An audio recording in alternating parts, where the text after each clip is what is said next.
সাইয়েদনা মূসা আলাইহিস সালাম আল্লাহর একবার জিজ্ঞেস করলেন, আল্লাহ মাইয়াকুনু জালিসি ইয়াউমাল কিয়ামা, আল্লাহ আমার সাথে কিয়ামতের দিন জান্নাতে সাথী কে হবে? আল্লাহ বললেন, জালিসুকা ফিল জান্নাতি জাজ্জার, তোমার সাথী হবে কিয়ামতের দিন বিচার শেষে জান্নাতে যখন ঢুকবা তোমার সাথী হবে একজন কসাই। কসাই চিনেন? কি করে?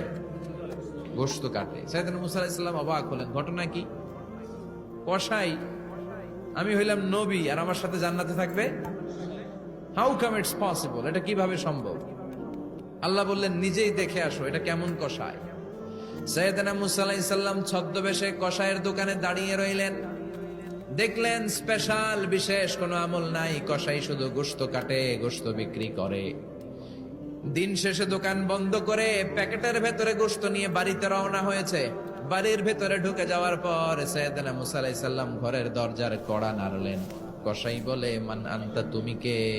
মূসা আলাইহিস সালাম বললেন, আনা মুসাফির, আমি মুসাফির, থাকার জায়গা নেই, আপনি যদি থাকার জায়গা দেন আপনার বাড়িতে থাকবো। কসাই বলে, আসেন। সাইয়েদনা মূসা আলাইহিস সালাম ঢুকলেন। কসাই বলে, এই ঘরে একটু থাকেন, ওই ঘরে আমার একটু কাজ আছে। মূসা আলাইহিস সালাম বললেন, যান, কাজ সেরে আসেন। মূসা আলাইহিস সালাম খেয়াল করলেন ওই ঘরে মাচার উপর থেকে বয়োবৃদ্ধ এক নারীকে তিনি নামিয়ে গোসল করালেন, টাওয়াল দিয়ে গা মুছিয়ে দিলেন, নতুন জামা পরিয়ে দিলেন। এরপর দোকান থেকে আনা সুন্দর গোশতের টুকরাটারে নিজ হাতে কেটে রান্না করলেন। তারপর রুটি বানালেন, আর গোশত আর রুটি হাতে নিয়ে ওই মহিলার মুখে তুলে দিচ্ছেন। মহিলা খাচ্ছে, খায় আর বিড়বিড় করে কি যেন দোয়া পড়ে। সুবহানাল্লাহ পড়বেন না? ওই মহিলাকে খাওয়ানোর পরে কসাই সাইয়েদনা মূসা আলাইহিস সালামকে মেহমান হিসেবে খাবার নিয়ে আসলেন। বললেন, ও পথিক, খাবার খান, সকালবেলা আপনিও চলে যাবেন, আমিও যাব আমার দোকানে, খেয়ে আপনি ঘুমিয়ে পড়েন। মূসা আলাইহিস সালাম বললেন, ততক্ষণ পর্যন্ত তোমার আনা খাবারে আমি হাত দিব না যতক্ষণ না তুমি বলবা ওই মহিলাটাকে। কসাই বলে, হাদিহি উম্মি, এটা আমার মা। হাদিহি উম্মি, এটা আমার মা। এই দুনিয়া এই মা ছাড়া আমার কেউ নাই, আমিও ছাড়া আমার মায়ের কেউ নাই। তাই প্রতিদিন দোকানের কাজ শেষ করে গোশত এনে রান্না করে আমার মারে আমি খাওয়াই। হাদিহি উম্মি, এটা আমার জনম দুঃখিনী মা।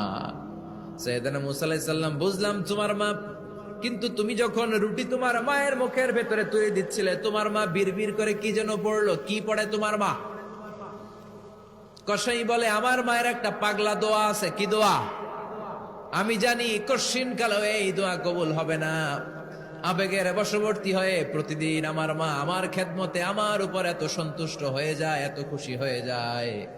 আমার মা প্রতিদিন বলতে থাকে, আল্লাহুম্মা জাআল ইবনি জালিসা মূসা ইয়াউমাল কিয়ামাহ।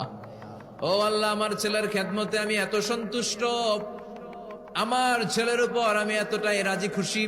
শুনেছি এই জামানার সবচাইতে বড় পয়গম্বর, বনি ইসরাইলের সবচাইতে বড় নবী, ওই নবীর নাম নাকি মূসা। ও আল্লাহ, আমি এত কিছু জানি না, এত কিছু বুঝি না, এত কিছু চাই না, তোমার দরবারে শুধু একটাই চাওয়া, একটাই ফরিয়াদ, তুমি আমার ছেলেরে কিয়ামতের দিন মূসার সাথে হাসর নসিব করে দিও। আমার ছেলে কসাই ছেলেটারে তুমি মূসার জান্নাতের সাথী বানিয়ে দিও। আল্লাহুম্মা জাআল ইবনি জালিসা মূসা ইয়াউমাল কিয়ামা। জালিস মানে ফ্রেন্ড, বন্ধু। আল্লাহ, জান্নাতে আমার ছেলেরে তুমি মূসার বন্ধু বানিয়ে দিও।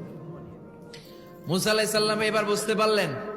তিনি বললেন, ঘটনা তো এই জায়গায় এতক্ষণে বুঝতে পেরেছি, কেন আমার সাথে মুফাসসির যাবে না, হাফেজে কোরআন যাবে না, শহীদরা যাবে না, ওলিরা যাবে না, নবীরা যাবে না, আমার সাথে জান্নাতে যাবে কসাই। এটা মায়ের দোয়া। কার দোয়া?